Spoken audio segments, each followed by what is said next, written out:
تو یہ ایک تو ٹائم بائی کرنے کی کوشش کریں گے، دوسرا یہ کیا کرنے کی کوشش کریں گے کہ یہ حماس کو پریشرائز کرنے کی کوشش کریں گے کہ حماس عارضی جنگ بندی کو قبول کر لے، پریزنرز کو واپس کر دے اور عارضی جنگ بندی کر لے، یعنی 20 دن کی، مہینہ کی، اور اس کے بعد پھر یہ بمباری شروع کر دیں گے۔ تو یہ وہ کرنا چاہ رہے ہیں جس پر اب سے پہلے تو حماس نہیں مانی اور وہ کہہ رہے کہ مکمل سیز فائر ہوگا، لیکن ایک بار پھر یہ چیزیں کرنے کی کوشش کریں گے۔ لیکن میں آپ کو ایک چیز ناظرین بتا دوں، جس طرح کی یہ ریالٹیز اب بدل رہی ہیں، جس طرح کی تباہی وہاں سے ہو رہی ہے، جس طرح کی صورتحال بدل رہی ہے، میں آپ کو بتا رہا ہوں ناظرین، ایسے حالات پیدا ہوں گے کہ اسرائیل کے لیے جنگ جاری رکھنا ناممکن ہو جائے گا، اور امریکہ جو ہے اس کے لیے امداد دینا ناممکن ہو جائے گا۔ ایسی صورتحال آپ دیکھیں گے کہ وہ پیدا ہوگی، اور اگر یہ بات ذہن میں رکھیے، اگر یہ جنگ پھر بھی چلتی ہے ان ساری ریالٹیز کے باوجود، تو پھر یہ پتھر پر لکیر ہے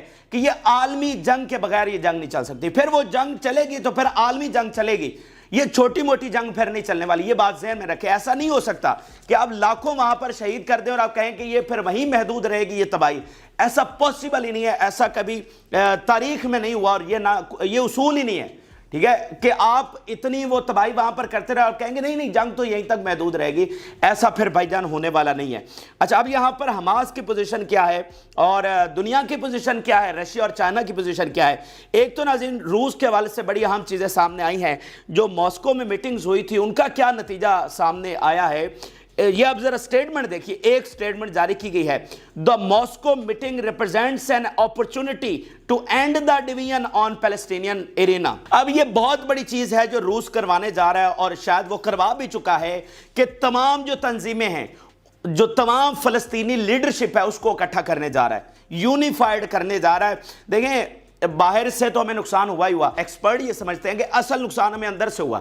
جو ہمارے اپنے اختلافات تھے انہوں نے ہمیں سب سے زیادہ نقصان پہنچایا ہے۔ ہم جو ایک دوسرے کے خلاف سازشیں چلتے رہے، اس نے ہمیں نقصان پہنچایا، اور اس نے ہمیں جو ہمارا دشمن تھا اس کو طاقتور رکھا، ہمیں ڈیوائیڈ اینڈ رول کرتا رہا۔ تو اگر یہ ساری فلسطینی لیڈرشپ اکٹھی ہو جاتی ہے تو پھر یہ بہت بڑا ایک چینج ہوگا، وہ یہ بہت بڑی فتح کے قریب جانے والی بات ہوگی۔ تو اسلحہ کی تو پہلے بھی چیزیں سامنے آ چکی تھی، وہ مکمل حمایت کر رہا ہے، لیکن ساتھ وہ یہ والی چیزیں بھی کر رہا ہے جو فتح کے لیے بہت ضروری ہے۔ پھر رشیا کا سٹیٹمنٹ سامنے آیا یونائٹڈ نیشن میں، اسرائیل's goal is to expel the Palestinians and eliminate UNRWA۔ پھر چائنا کا سٹیٹمنٹ سامنے آیا، immediate ceasefire in Gaza is an urgent necessity to save lives and prevent a broader war۔ اچھا، اب یہاں پر ناظرین ایک اور بہت امپورٹنٹ چیز سامنے آئی، میں نے آپ کو بتایا نا کہ جو نئی ریالٹی اب دنیا میں سامنے آئی ہے، اس کے بعد انکنٹرولبل ہو رہا ہے چیزوں کو، اور یہ کوئی نہ سوچے کہ یہ تباہی صرف غزہ میں محدود رہے گی۔ اس کی سب سے بڑی ایک مثال میں آپ کے سامنے رکھنے جا رہا ہوں ناظرین۔ اس وقت ایک نیا فینومنا یہ دیکھنے کو مل رہا ہے ویسٹ میں، یہ خاص طور پہ یہ ساری چیزیں ویسٹ میں ہو رہی ہیں۔ وہاں پر جیوز جو ہیں ان پر عربز اور مسلمز حملہ آور ہو رہے ہیں۔ جیوز وہاں پر مطلب ویسٹ میں اپنے آپ کو غیر محفوظ سمجھ رہے ہیں، اور سیم جو مسلمان ہیں وہ ان سے اپنے آپ کو غیر محفوظ سمجھ رہے ہیں، یعنی دونوں ایک دوسرے پر حملہ آور ہونا شروع ہو گئے۔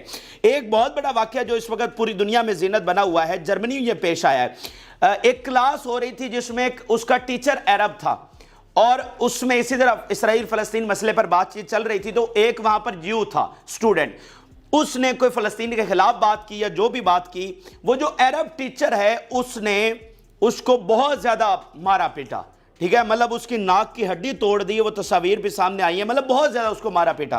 اور اس کے بعد جو جیوز کا سٹیٹمنٹ سامنے آیا ہے، we only received a single email from the university after the attack. تو مجھے بتائیے ویسٹ میں یہ حالت ہو گئی ہے، اور کہاں پہ؟ یونیورسٹیز میں، کلاس روم میں، کہ ٹیچر اپنے سٹوڈنٹس کو مارنا شروع ہو گئے۔ اور مجھے بتائیے اس کو کون سنبھالے گا بھائی؟ یہ جو تباہی دنیا میں آ رہی ہے، اس تباہی کو کیسے آپ روکیں گے؟ یونیورسٹیز، اور وہ بھی ویسٹ کی، جس کی آپ ساری دنیا میں مطلب ساری دنیا کے اسٹوڈنٹ وہاں پر جاتے ہیں، دنیا کی سب سے آئیڈیلائز یونیورسٹیز ویسٹ میں، وہاں پر انتہا پسندی کا اور مطلب وائلنس کا عالم یہ ہو چکا ہے کہ جو ٹیچرز ہیں وہ اپنے اسٹوڈنٹس کو مار رہے ہیں، اور جگہ جگہ پر جوز پر حملے ہو رہے ہیں، جگہ جگہ پر جہاں پر وہ تگڑے ہیں وہ مسلمانوں پر حملے کر رہے ہیں۔ تو یہ صورتحال اب خود بتائیے کہ یہ سنبھالی جائے گی؟ یہ جو وہاں سے حقائق مزید آئیں گے یہ وائلنس بڑھتا چلا جائے گا. تو یہ وائلنس جو ہے نا اب یہ ساری دنیا میں پھیلے گا. اس کو کوئی نہ سوچے کہ یہ صرف غزہ تک محدود رہے گا. اب ناظرین یہاں پر دنیا کی پوزیشن کیا ہے اور دنیا کیا سوچ رہی ہے اور کس کے ساتھ کھڑی ہے. دیکھیں ایک بات بڑی کلیئر ہے, پوری دنیا کے عوام, پوری دنیا کی حکومتیں وہ ان پریسیڈنٹلی فلسطین کے ساتھ کھڑی ہو گئی ہیں.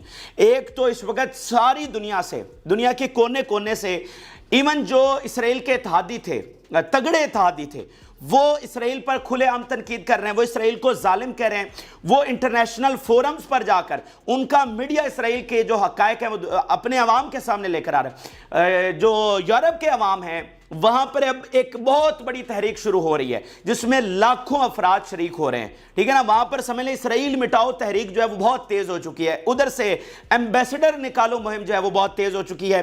اور مثال کے طور پر جاپان کا سٹیٹمنٹ دیکھیے, Japan calls for creation of state for Palestinians to live in peace and dignity. Japan تگڑا اتحادی مغرب کا, اسرائیل کا, امریکہ کا, وہ کہہ رہا ہے کہ فل فار سیز فائر ہو اور فلسطینیوں کو ان کی ریاست دی جائے. وینز لینڈ کا ایک سٹیٹمنٹ سامنے آیا, I call for an immediate and comprehensive international response to restore the political horizon for peace. اب یہ دیکھیں کہ اس سے پہلے میں آپ کو سارے یورپ کے, آسٹریلیا کے, Canada, New Zealand and Australia کا ایک جوائنٹ بہت تگڑا سٹیٹمنٹ آیا کہ فل فار سیز فائر ہونا چاہیے. اس وقت صرف امریکہ ہے جس کے زبان سے یہ 4 ورڈ کا ایک 5-6 کا ایک جو سیز فائر لفظ بنتا ہے وہ نہیں نکل سکا. ساری دنیا اس وقت سیز فائر بتا رہی, ساری دنیا یہ کہہ رہی ہے کہ اگر اسرائیل کو بچانا ہے تو پھر فلسطین کو ریاست دے دو, وگرنہ اسرائیل بچنے والا نہیں ہے. تو ساری دنیا کا اس بات پر اتفاق ہے. تو مجھے بتائیے, چلیں ہم تو جانب دارانہ ہو سکتے ہیں, کیا یہ ساری دنیا جانب دارانہ ہو رہی ہے؟ اگر ساری دنیا یہ انالیسز اپنا دے رہی ہے, ساری دنیا کا میڈیا, ساری دنیا کی حکومتیں, یعنی اگر میکرون کہتا ہے فرانس کا صدر کہ آپ حماس کو نہیں ہرا سکتے, تو کیا میکرون بھی جانب دارانہ ہو گیا ہے؟ تو یہ ساری دنیا کو حقائق نظر آ رہے ہیں کہ یہ تباہی کا راستہ ہے, اور یہ تباہی صرف وہاں تک نہیں ہے, یہ ساری دنیا کی تباہی ہے. یہ ساری دنیا کی جو حکومتیں ان کے تختے نکل جائیں گے. خاص طور پہ یورپ کو اس کا ملبہ اٹھانا پڑے گا, امریکہ کو اس کا ملبہ اٹھانا پڑے گا. اب دیکھیں امریکہ کے اندر سے کتنی ریزنٹمنٹ ہے, امریکہ کے اندر کس طرح اسٹیٹ ڈپارٹمنٹ نے استعفے دیا, کس طرح ان کے عوام کھڑے ہوئے ہیں. امریکنز آج یہ کہہ رہے ہیں کہ اسرائیل کو تو ختم ہی ہو جانا چاہیے اور اسرائیل کو حماس کے حوالے کر دو. یہ وہاں پر اس وقت سینٹیمنٹ ہے. تو یہ اس چیز کو کیسے سنبھالیں گے؟ تو دنیا واضح طور پر فلسطین کے ساتھ کھڑی ہے, لیکن اسرائیل کے پاس بمب ہیں, وہ گرا رہا ہے فی الحال, لیکن فال آؤٹ ان پر آنا ہے. یہ بات ذہن میں رکھیں, اینڈ گیم ان کے ہاتھ میں نہیں ہے. انڈونیشیا کا ICJ میں سٹیٹمنٹ سامنے آیا ہے, اسرائیلی گورنمنٹ ہے publicly expressed their rejection of peace process. اچھا, اب یہ ساری ناظرین تازہ ترین صورتحال میں آپ کے سامنے. اب آخر میں اگر انالیسس 2 منٹ میں رکھیں کہ اب ناظرین ہونے کیا جا رہا ہے. دیکھیں ایک چیز تو ہمیں بہت کلیئرٹی کے ساتھ نظر آتی ہے, وہ یہ ہے کہ اسرائیل کی ہمیں کوئی انٹینشن نظر نہیں آتی جنگ روکنے کی. ہمیں کوئی انٹینشن ان کی نظر نہیں آتی کہ وہ رفح پر آپریشن نہیں کریں گے, اور ہمیں یہ کوئی انٹینشن نظر نہیں آتی کہ وہ گریٹر اسرائیل سے رک جائیں گے. بھائی آپ ان کی آئیڈیالوجی کو سمجھیں یار, صدیاں لگا کر انہوں نے یہ زمین حاصل کی, اور کیوں زمین حاصل کی؟ وہ یہاں پر اپنا جو بھی آپ کو پتا ہے کہ وہ جو اس زمین پر جو کرنا چاہ رہے ہیں, ٹھیک ہے, اور ان کے جو سارے انتہا پسند تھے وہی حکومت میں آئے, انہی نے پالیسیز بنائی, اور اس وقت بھی وہی براجمان ہے, ٹھیک ہے نا, انہی کے پیروکار براجمان ہیں. تو وہ کیسے رکیں گے؟ اور اوپر سے جیو ورلڈ آرڈر دنیا میں چل رہا ہے, ساری دنیا کی اکانومی وہ کنٹرول کرتے ہیں, یہ دنیا کا بنایا گیا نظام ان کا ہے, جو فاتح طاقتیں ہیں وہ ان کے ساتھ کھڑی ہیں, یعنی امریکہ جو سب سے بڑی سپر پاور ہے ان کے ساتھ کھڑا ہے. تو وہ کیسے رکیں گے؟ مطلب یہ بالکل واضح ہے کہ وہ رکنے والے نہیں ہیں. لیکن آپ مثال کے طور پہ جو میں نے آپ کو پیچھے بات کی کہ بھائی حالات ایسے پیدا ہونے والے ہیں کہ ان کے ہاتھ سے چیزیں نکل جائیں گی. امریکہ اور اسرائیل کیا مثال, ادھر امریکہ کے اس وقت کچھ اور سٹیزن جو ہیں وہ مارے گئے ہیں اس جنگ میں IDF کے ساتھ, یعنی اسرائیلی ڈیفنس فورس کے ساتھ لڑتے ہوئے. اس سے پہلے بھی کچھ مارے گئے تھے. تو اب امریکہ کے اندر سے بہت زیادہ پریشر اٹھ رہا ہے کہ یہ تم کیا کر رہے ہو, اسرائیل کی جنگ میں فوجی بھی مارے جا رہے ہیں, ہمارے سٹیزنز بھی مارے جا رہے ہیں. تو امریکہ کے اندر سے بہت زیادہ پریشر بڑھ رہا ہے. تو دیکھیں بات ناظرین بہت سادہ سی ہے, اسرائیل کی کوئی انٹینشن نہیں ہے, اور فلسطین کے ساتھ جو کھڑا ہے وہ آپ کو پتا ہے وہ ان کے ساتھ آخری حد تک کھڑے ہیں. دیکھیں یا تو اب ہم اس نہج پر پہنچ چکے ہیں کہ یہیں پر اب جنگ رکے گی, یہیں پر, اس سے آگے نہیں چل سکتی. اچھا اگر یہاں پر جنگ نہیں رک رہی اور رفح پر آپریشن ہو رہا ہے تو یہ بات پتھر پر لکیر سمجھ لیجئے کہ یہ تیسری عالمی جنگ سے بغیر معاملہ نہیں رکنے والا. میں پھر وہی آخری بات کروں گا کہ تیسری عالمی جنگ کے بغیر یہ معاملہ بالکل نہیں رکنے والا. یہ ایسی ایک تباہی دنیا میں آئے گی, یہاں سے ایسا لاوا پھٹے گا, ایسی چنگاری اٹھے گی جو ساری دنیا میں شعلہ بن کر پھیلے گی. وہ جو آدھی دنیا یورپ کے یمن کے دروازے پر آئی بیٹھی ہے وہ کس لیے آئی بیٹھی ہے؟ تو یہ ساری چیزیں آپس میں کنیکٹ ہو رہی ہیں اور یہ اگر آپ دیکھنا چاہیں تو آپ دیکھ سکتے ہیں. بہرحال یہ اہم ترین اور تازہ ترین حقائق ہے جو آپ کے سامنے رکھے. آپ اپنی رائے ضرور آگاہ کریں. جن لوگوں نے چینل کو سبسکرائب نہیں کیا ان سے ریکویسٹ کریں گے کہ چینل کو ضرور سبسکرائب کر لیں تاکہ ہر آنے والی ویڈیو آپ تک پہنچ سکے. اجازت دی, اللہ حافظ.